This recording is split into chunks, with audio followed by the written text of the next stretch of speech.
What's going on, guys? Welcome back to B-Ball TV. Bill Russell is an NBA legend.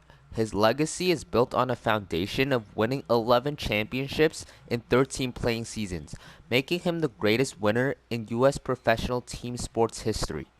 Over his career, Russell averaged 15 points per game, 23 rebounds per game, and 4.3 assists per game. He earned 5 MVPs, 12 All-Star team berths, and won an Olympic gold medal in 1956. If the NBA had always given them out, Russell most likely would have won at least half a dozen Finals MVP awards too. One of the smartest players in league history, Bill Russell controlled games via defensive backboard dominance. He was a master at blocking shots in a way so that either he or a teammate could grab the loose ball.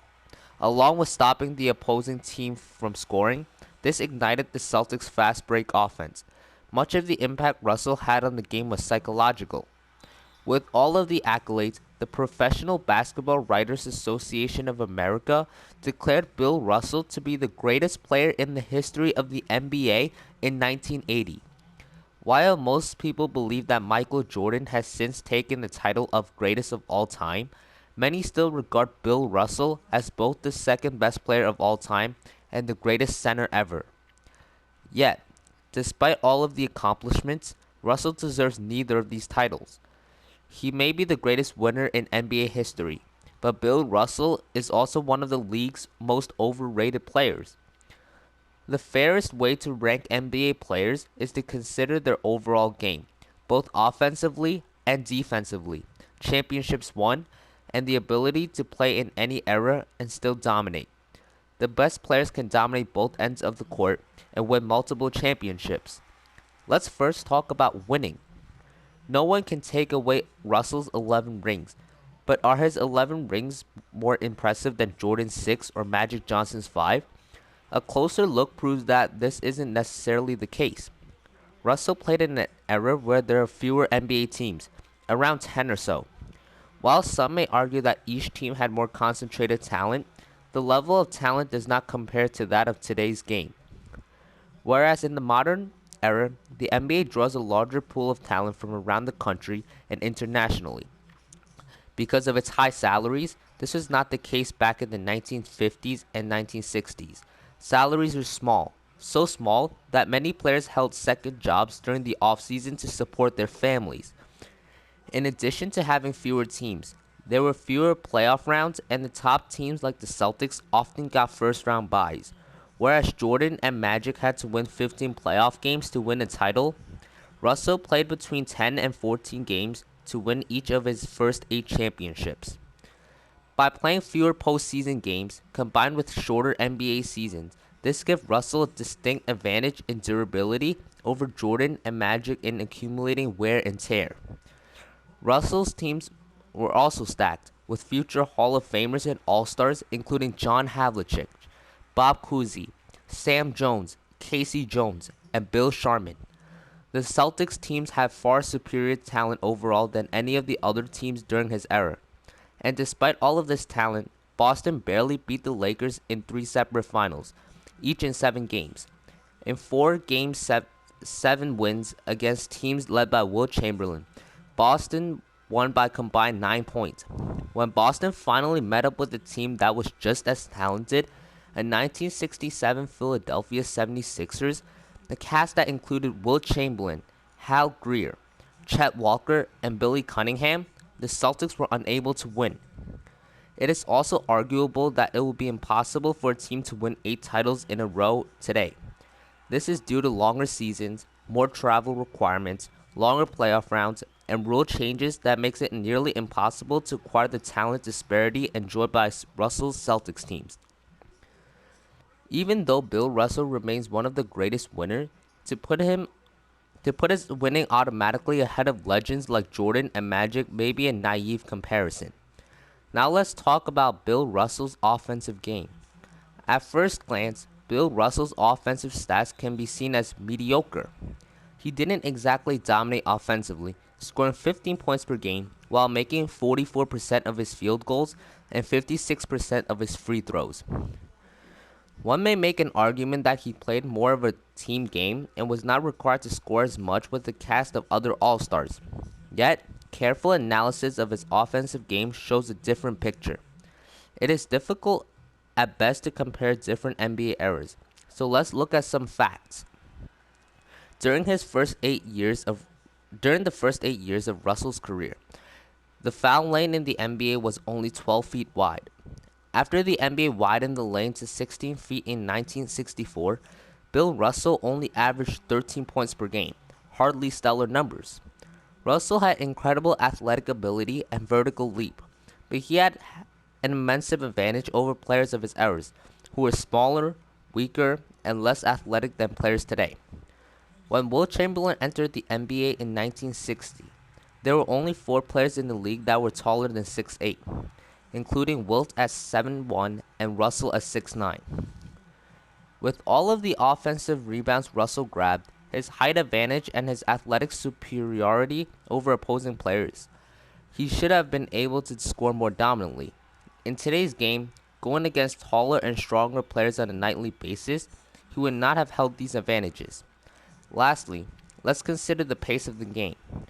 During the late 1950s and 1960s, NBA teams played in a run and gun style offense. The early 1960s was the highest scoring environment in NBA history. In 1961-62, the average team scored 119 points per game, the highest in the league's history. Furthermore, the average team in the 1962 season had an average of 152 ball possessions. Conversely, over the past 2 decades in the NBA, teams have averaged about 90 to 100 possessions per game. Given that this difference gave players during the era 50% more opportunities to score, this would give Russell an adjusted scoring average of about 10 points per game in today's game. And that's without considering having a 16-foot foul lane and competing against taller players. Finally, let's ponder over Russell's defense and how it would translate into today's NBA game. Unfortunately, block shots were not recorded during Russell's era. While Russell was a menace towards opposing teams with his blocking ability, his 6'9", 220-pound frame would likely mean he would be a power forward today. While Russell could have bulked up and played a similar role as Ben Wallace as an undersized but strong center, it's hard to see other teams fearing him more than Big Ben or other top centers of the past few decades, including Hakeem Olajuwon, Alonzo Mourning, prime Dwight Howard, and Dikembe Mutombo. In addition, each of these centers had between 1 and 4 inches on Russell. Part of the difference between the NBA in the 1960s and today is due to game strategy. With the three-point line, teams today value outside shooter and often designs play for a three-point shot.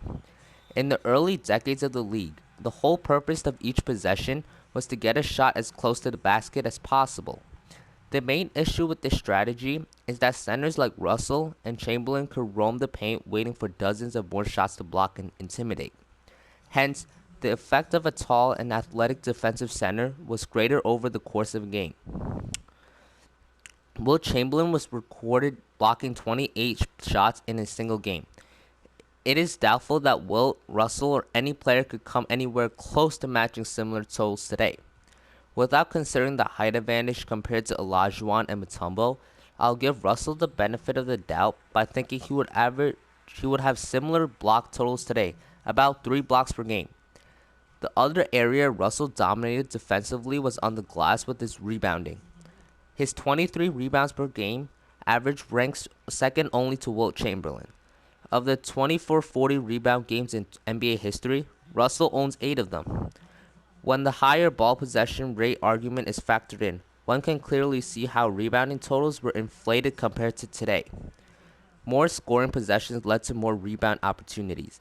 In addition, teams shot below a 40% rate in the late 1950s and not much more efficient after that, also leading to more rebounds. Over the past 3 decades, team rebounding averages have been in the low to mid-40s. By contrast, from 1956 until 1968, teams have averaged between 58 and 66 rebounds per game. This alone will bring Russell's rebound average today down by about a third, to around 15 to 16 rebounds a game. Looking at the style of gameplay with shorter shots being taken, most rebounds were also shorter. Being among the tallest and most athletic players during the era, players such as Chamberlain and Russell had an advantage in grabbing those plentiful short rebounds. In fact, any player that had a tremendous athletic ability rebounded at an impressive clip. For example, Elgin Baylor grabbed 20 rebounds in 1961, even though he was listed at just 6'5". Even more current elite rebounders, such as Charles Barkley and Dennis Rodman, weren't able to match this statistic.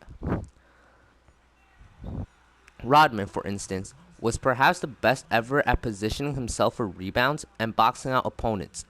Yet, due to other tall, athletic players and the style of the game, Rodman averaged over 18 rebounds only twice. No other NBA players since had come close. Russell was a smart, intense player, but all the films I've seen of him playing do not show him working as hard at positioning as Rodman did. In fact, Will Chamberlain set an NBA record by pulling down 55 boards while playing Russell and the Celtics. Russell, in fact, never really contained Wilt defensively.